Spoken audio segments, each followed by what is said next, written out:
Le tourisme tunisien a été toujours, il reste encore, malgré les efforts, un tourisme balnéaire, basé principalement sur un loisir, un confort tiré du soleil et de la mer. Il y a eu des réflexions, il faut dire, des réflexions pour diversifier le secteur touristique. Ça a commencé à la fin des années 80 et 90 à se consolider. Il y a des études nombreuses qui ont fait recommander le tourisme saharien, le tourisme, n'est-ce pas, de concret, le tourisme écologique, le tourisme de sport, et tout ce qui gravite autour de sport comme compétition traditionnelle ou autre, le tourisme de shopping, et j'en passe. Mais les réalisations n'ont pas été à la mesure des attentes et on est resté principalement au tourisme balnéaire. Et ce tourisme balnéaire qui a fait la force de la Tunisie à la naissance du secteur des années 60-70 finit inévitablement par rencontrer des difficultés. Et il faudrait continuer à en faire un socle majeur de tourisme. Le balnéaire est essentiel, pas, pour drainer un peu de touristes en masse et pour renflouer la balance de paiement et employer la main-d'œuvre, entre autres. Mais il y a des actions à entreprendre. Et tous les professionnels qui sont là les connaissent mieux que moi. Mais j'essaierai peut-être leur porte-parole en disant qu'il y a priorité à régler l'endettement des touristes, des hôtels. 20% des hôtels sont fermés parce que principalement ils ont des problèmes de l'organisation des dettes bancaires, bien qu'il y a maintenant une expérience forte en la matière. Il y a un livre blanc qui a été fait en association entre l'association des banques et l'association des hôteliers pour trouver des solutions impliquant toute la communauté et régler la question de l'endettement du secteur qui handicape son financement ô combien nécessaire pour moderniser les unités hôtelières et pour construire et créer d'autres. Et là, deuxièmement, le problème majeur du ciel ouvert.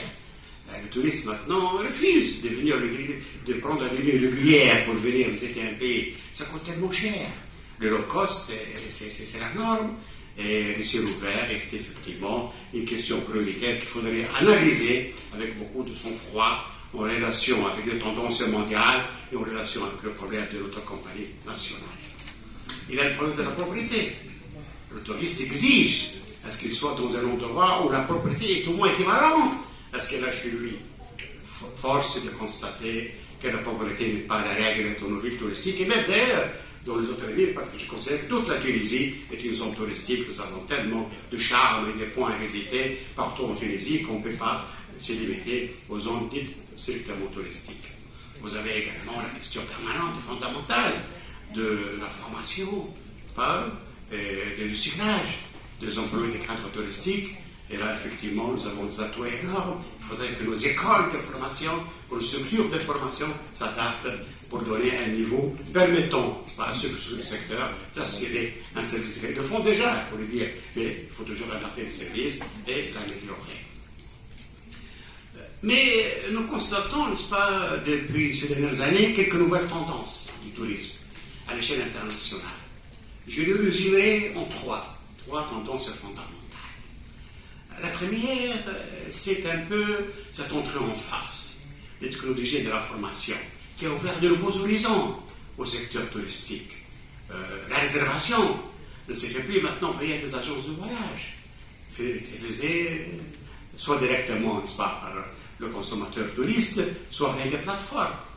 Ces plateformes qui offrent maintenant de capacités de connaissance assez détaillées de lieux, n'est-ce pas, de séjour, qui permettent de comparaison entre les différents sites et les différents hôtels et qui permettent, n'est-ce pas, aux touristes de faire son choix individuellement, indépendamment d'un recours à une agence de voyage. En Tunisie, les hôtels sont adaptés à cela, mais effectivement, c'est une tendance forte à laquelle nous devons revoir la stratégie de communication et la stratégie d'accueil de touristes. La deuxième mutation fondamentale, c'est que le touriste cherche maintenant à vivre une expérience. Ce n'est plus éventuellement un déplacement pour se bronzer éventuellement ou pour profiter un peu du soleil et de la mer. Vivre l'expérience.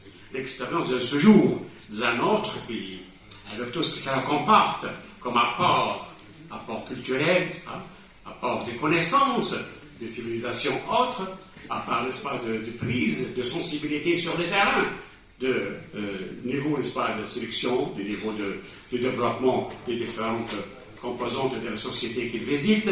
Donc, cet rapprochement avec la culture locale nécessite également la conception, n'est-ce pas, du tourisme dans une manière plus diversifiée, plus riche.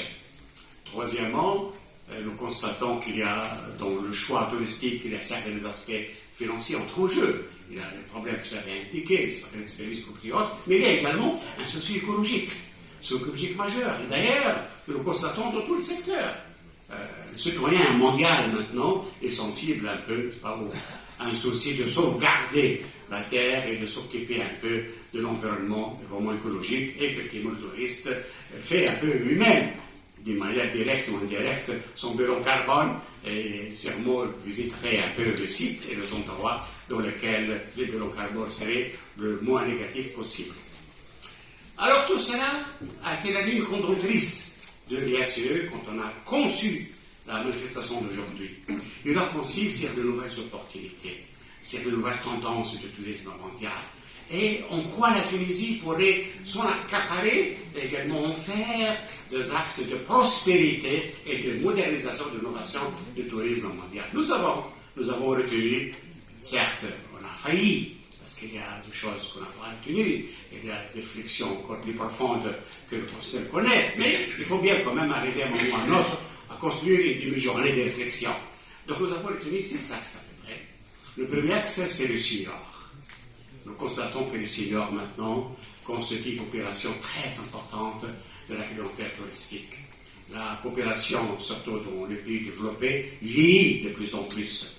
C'est une population qui a une espérance de vie qui augmente de plus en plus. Ce sont des gens qui aimeraient témoigner leur vie dans un cadre agréable, avec un peu plus de douceur et un peu plus également de chaleur. La Tunisie l'offre, mais à condition que l'infrastructure mise en place s'adapte. Tout d'abord la situation physique et deuxièmement, à l'heure, n'est-ce pas, des errata, des vues durables. D'où les questions que se posent, l'aménagement, n'est-ce pas, de locaux et des sites pour le tourisme des seniors et surtout le fait de donner des visas à longue durée. Parce que ce jour-là, il est long, parfois peut-être d'ailleurs sur des années. On ne peut pas les gérer par des visas de courte période. Deuxièmement, c'est la question également de l'intéressement. La Tunisie a un avantage énorme en la matière.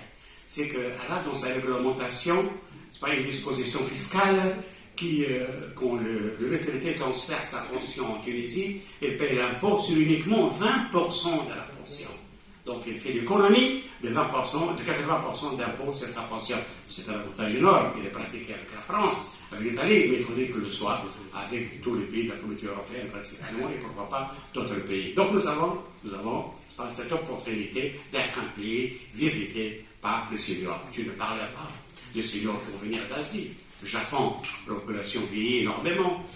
Je ne parle pas également de la Chine. La Chine, le pouvoir d'achat augmente sensiblement et la population est de plus en plus vieille. Donc vous voyez que c'est un créneau d'avenir auquel il faut s'en occuper sérieusement. Deuxième créneau que nous allons discuter avec vous, avec les professionnels, c'est le tourisme de la santé. La santé, ça va coûter très cher en Europe. Le malade européen attend jusqu'à une année, même plus, pour faire une opération chirurgicale. En Tunisie, nous avons l'infrastructure, nous avons des cliniques qui sont privées de qualité, dotées par des équipements modernes, nous avons des médecins de niveau internationalement reconnus, nous avons des hôtels pour la convalescence et pour le séjour des accompagnateurs. Pourquoi ne pas faire du secteur de la santé un véhicule de tourisme moderne, développé et a des avantages énormes sur le plan, n'est-ce pas, augmentation de recettes et sur le plan emploi de la main-d'œuvre diplômée dans le secteur de la santé. Il y a des expériences également, mais il y a un problème là de coordination qu'il faudrait trouver entre les différents départements qui s'occupent de cette branche pour une plus grande efficacité et plus grande assistance et soutien de ceux qui vont investir et qui investissent dans le secteur de la santé. Il y a également la question de convention qu'il faut faire avec l'organisation de sécurité sociale européenne pour que le séjour en Tunisie soigné soit pris en charge par cette société. Et pour lui d'ailleurs, c'est au bénéfice, parce que le coût en Tunisie sera largement inférieur au coût qu'il aurait supporté s'il serait soigné en Europe. Troisièmement, je l'avais indiqué, le tourisme écologique. a le problème de gîte de l'euro, le problème de l'installation en pleine nature, le problème de faire des hôtels, des amis, n'est-ce pas, de l'écologie. Là également, ça se pose qu'on règle le problème, disons, de foncier pour pouvoir s'installer dans le monde rural. On règle le problème également qui est évitable, c'est l'encouragement de jeunes à aller dans ces régions, donc la question de fiscalité et autres. Vous avez également le tourisme de luxe. Le tourisme de luxe, maintenant, ça pose.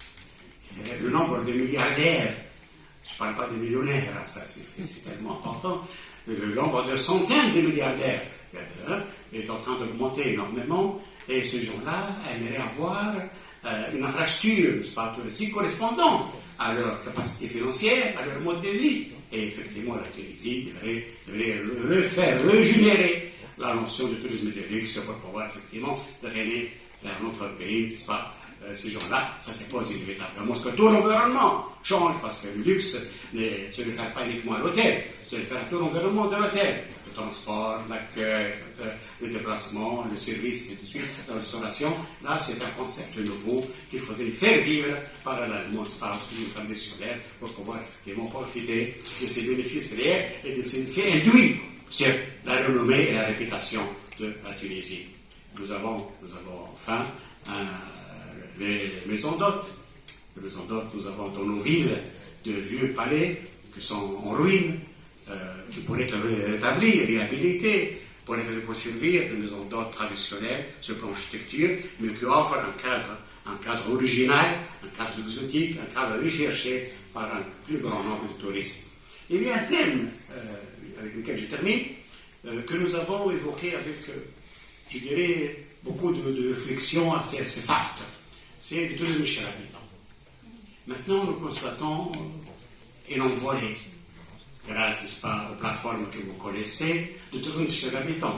Et de l'enseigne que certaines villes, comme Barcelone, se disent on en a marre. Nous sommes envahis chez nous, n'est-ce pas, dans le lieu de vie, dans nos quartiers, par des touristes qui rendent la circulation difficile, la vie difficile, et ils sont en train de se manifester pour réduire le tourisme chez l'habitant. Nous sommes très loin de cela. Nous avons 800 000 logements non occupés. Je ne dis pas qu'ils peuvent servir tous de l'utilisation pour l'habitant, mais avec une stratégie opérante que nous pouvons faire de tourisme chez l'habitant une source de revenus très importante pour le Tunisien et également saisir cette volonté de certains touristes de venir habiter chez les personnes dans le cadre d'une expérience de vie différente du tourisme classique. Cela suppose effectivement qu'on réglemente le secteur. Cela suppose que le texte réglementaire garantisse les avantages, le droit et les obligations de deux parties. La partie qui offre le logement et la partie également qui vient habiter, en termes de qualité, et de normes, respect de normes, en termes de règlement de frais de séjour et autres.